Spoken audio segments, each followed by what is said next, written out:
Hey, Boba. Oh. Ah.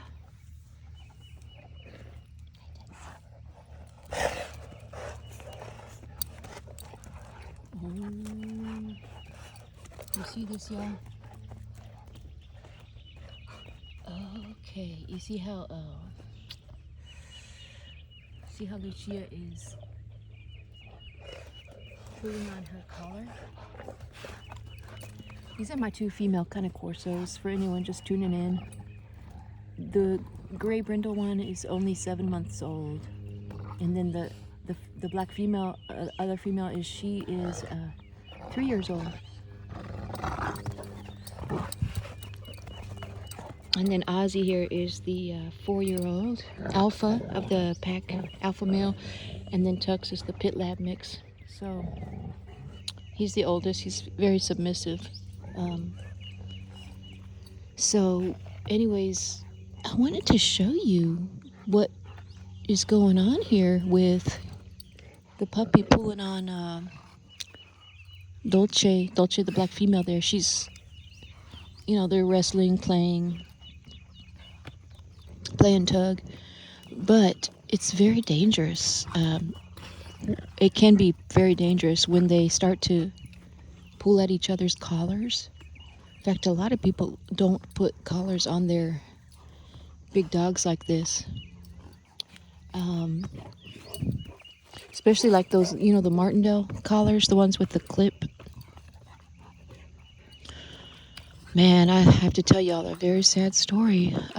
Somebody that I know, a friend of mine, had 2 Rottweilers, and they were sparring like that, just like that, just like these 2 females are.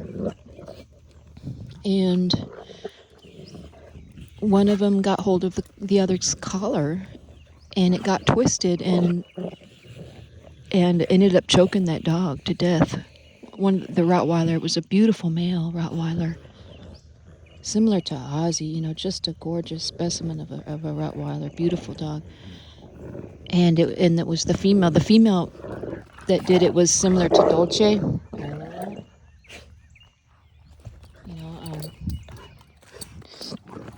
Kind of more of like a dominant female, similar to Dolce. So that female still, he still has her. But it was just one of these accidents that can happen. The collar got kind of tangled up, and it probably wasn't intentional. See, look at her pulling on that collar. Probably was not intentional from the dog, of course. They were just play fighting, but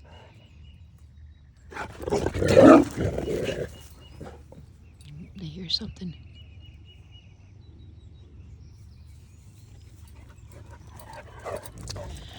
But what ended up happening is that the collar got tangled up so tight, and some sand or dirt got in the buckle.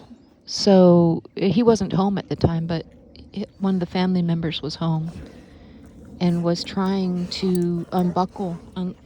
But by the time the other family member got to the dog to try, the dog had already been in that position for so long, and it was too late. And then they could not get the buckle undone in time. It was already towards the end. It happens very quickly. You can only go without oxygen for so long. It's like a stranglehold. So I just wanted to film that so you can see how easy it is.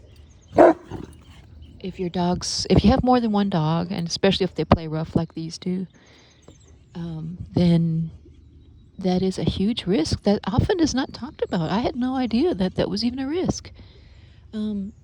So the reason that I have collars on my dogs is because you see each of them has that little red tag. That tag is what lets them in their electronically operated doggy door. I have a lot of wildlife out here, so I didn't want a doggy door that's just one of those flaps so that potentially wildlife can get in it. So I got one of these really secure doggy doors that opens vertically, and it's operated by that tag on their collar. But ever since he told me that story about what happened to his dog, I'm very nervous a little. I think that these collars have less potential, because they're chain collars. They're more or less loose. They don't have any buckle or anything like that.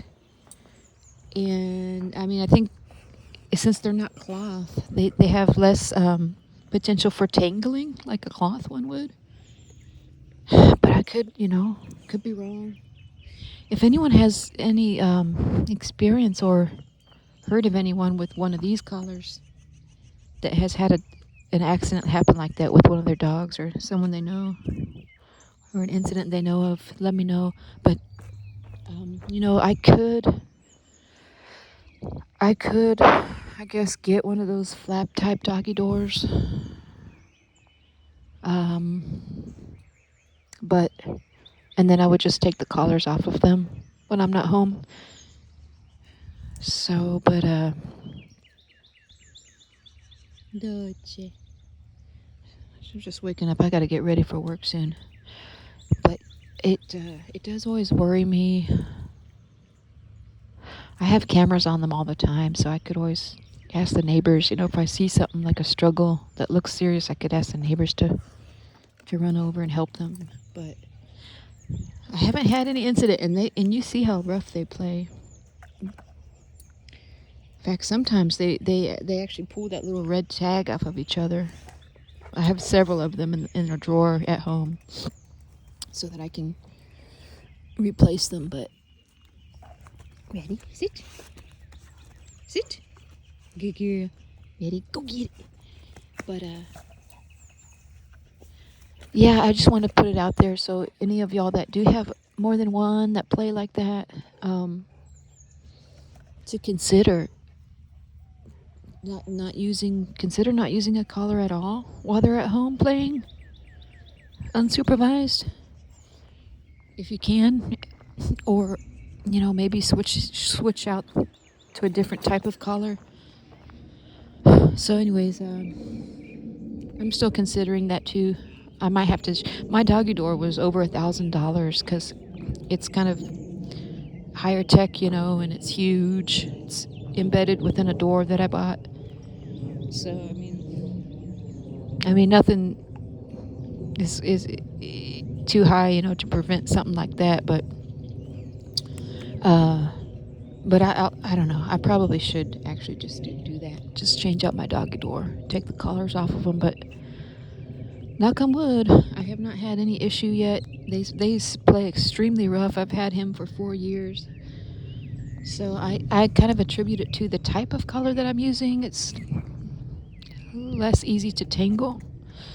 But then again, I'm not 100% sure on that. So more to follow. But yeah, anyway, hope y'all having a good day. I'm going to get ready for work, and I'll see you on the next one.